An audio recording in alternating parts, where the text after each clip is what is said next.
Bismillahirrahmanirrahim. Assalamu alaikum everyone. My name is Rupta Shaheen and you are watching Learning with Rupta Shaheen. Welcome to my YouTube channel. I hope you guys are doing well. Friends, हम previous lectures में direct और indirect narration को पढ़ रहे थे. I have explained in detail what are the direct narrations and what is the indirect narration.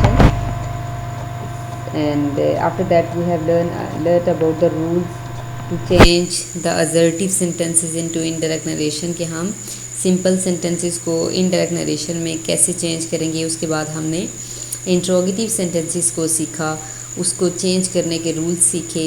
Now we will move towards the optative sentences. Optative sentences क्या होते हैं? First of all हमें इसकी definitions आनी चाहिए कि ऑप्टेटिव सेंटेंस होते क्या हैं. उसके बाद हम इसके रूल्स की तरफ जाएंगे कि हम इसको चेंज कैसे करेंगे. Optative sentences indicates the wish, pray और डिज़ायर, यानी इनको हम उर्दू में दुआ या फ़िक्र कहते हैं ऑप्टेटिव सेंटेंसेस को, और ये किसी ख्वाहिश को, किसी दुआ को या डिज़ायर को ज़ाहिर करते हैं. It ends with exclamation mark, यानी सेंटेंस में हम इसके आखिर में एक्सक्लेमेशन मार्क लिखा होता है. तो इसमें 3 तरह के सेंटेंसेस आते हैं जिसमें विश, प्रे या डिज़ायर को लिखा जाता है, और कर्स सेंटेंसेस यानी किसी को बद्दुआ दी जाए वो सेंटेंसेस भी इसमें आते हैं. तो प्रे के लिए हम ही said may you live long. आप देखिए यहाँ पे मे यू लिव लॉन्ग ये दुआ दी जा रही है. उसने कहा कि तुम एक लंबी ज़िंदगी जियो. कर्स ही सेड मे यू रूइन, यानी उसने कहा कि तुम तबाह हो जाओ. अब इसमें दुआ तो नहीं दी जा रही, ओबियसली बद्दुआ दी जा रही है.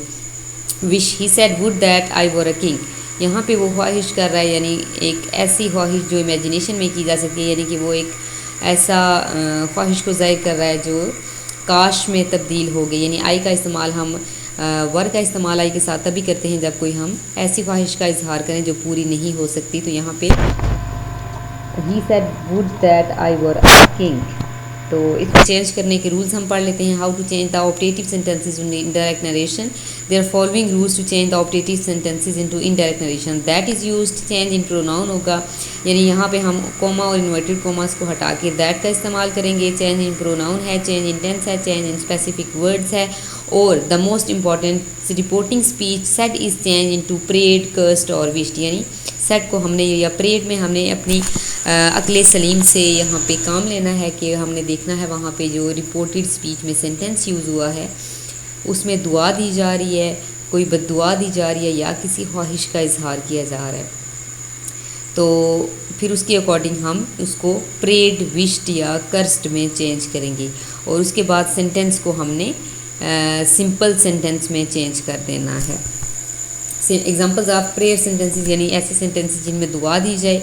ही said may you live long, he prayed that I might live long. अब यहाँ पे ही सेड यानी यहाँ पे दुआ दी जा रही है, तो हमने सेड को प्रेड में चेंज कर दिया. कोमा और इन्वर्टेड कोमास को हटा के हमने दैट का इस्तेमाल किया, और उसके बाद हमने सेंटेंस को सिंपल कर लेना है. तो यहाँ पे हम देख रहे हैं कि यहाँ पे जो सेकंड पर्सन का प्रोनाउन यूज़ हुआ है तो इसको अकॉर्डिंग टू ऑब्जेक्ट चेंज करते हैं. ऑब्जेक्ट नहीं है तो अकॉर्डिंग टू सब्जेक्ट करेंगे. यहाँ पे थर्ड पर्सन है तो इसको हम फर्स्ट पर्सन में चेंज कर देंगे.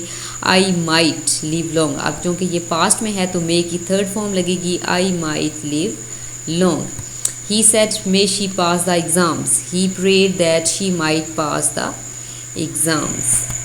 एग्जाम्पल्स ऑफ कर्स सेंटेंसेस, यानी जिसमें कोई बद्दुआ दी जाए. ही सेड मे यू रूइन, यानी इसमें वो बद्दुआ दे रहा है. He cursed that I might रूइन.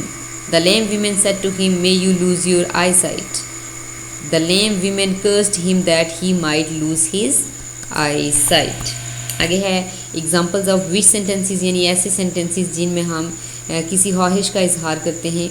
Example से यू वुड बेटर अंडरस्टैंड कि ये कौन से सेंटेंसेस हैं. We said would that we were soldiers, he wished that we had been soldiers. अब यहाँ पे देखें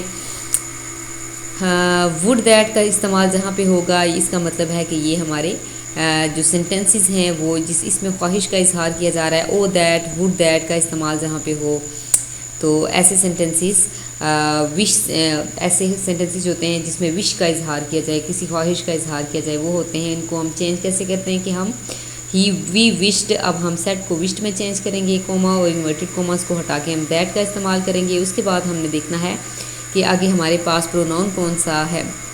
तो यहाँ पे फर्स्ट पर्सन चेंज लिखा हुआ है. First person according to subject change होते हैं तो यहाँ पे भी फर्स्ट पर्सन है, तो ये हमारा यहाँ पे फर्स्ट पर्सन ही रहेगा। तो उसके बाद वर है, तो वर का यानी कि पास्ट कंटिन्यूस में ये इस्तेमाल होते हैं। तो पास्ट कंटिन्यूस यानी वर को, वाज और वर को हमने हैड बीन में चेंज कर देना होता है। We had been soldiers. She said would that I were young. She wished that she had been young. उसके बाद कुछ ऑपरेटिव वर्ड्स हैं जिनके लिए हम रिपोर्टिंग स्पीच में चेंजिंग करते हैं, इनको देख लेते हैं। ऑपरेटिव वर्ड्स यानी गुड मॉर्निंग है, तो गुड मॉर्निंग के लिए हम विश्ड करेंगे, यानी विश किया जा रहा है। इफ़ आई वर यानी विश्ड है, वुड का इस्तेमाल होगा, तो हम यहाँ पे विश्ड लिखेंगे, सेट को चेंज करेंगे। गुड आफ्टरनून, यहाँ पे भी विश किया जा रहा है। गुड नाइट को बेड में कहेंगे, he said he bade his friends good bye, या फिर he bade his friend good night. Goodbye को भी बेड में लिखेंगे, फेयरवेल को भी बेड में लिखेंगे। वुड दैट, विश्ड है, ओ दैट, विश्ड है, ओ फॉर, विश्ड है, और मे गॉड प्रेड। यानी एस ये जो वर्ड्स हैं ऑपरेटिव वर्ड्स, अगर हमारे रिपोर्टिंग स्पीच में आ रहे हों तो रिपोर्टेड स्पीच में, तो हमने उसको इन अल्फाज में चेंज करना है, इन प्लेस ऑफ सेट। ये वाले जो हमारे वर्ड्स हैं इनको हम यूज़ करेंगे। इनमें से एक एग्जांपल मैंने यहाँ पे लिखी है, Sherry said good bye friends, Sherry bade his friends good bye. So this is about today's lecture. In today's lecture we have learned about the definition of direct and indirect narration.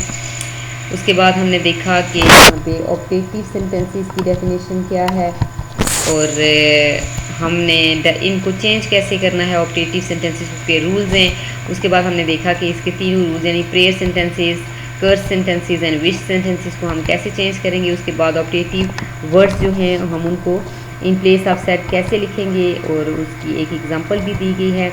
And you have to learn these all rules and definitions by heart. After that you would be able to make the direct narration change into indirect narration, and I hope you would understand it well.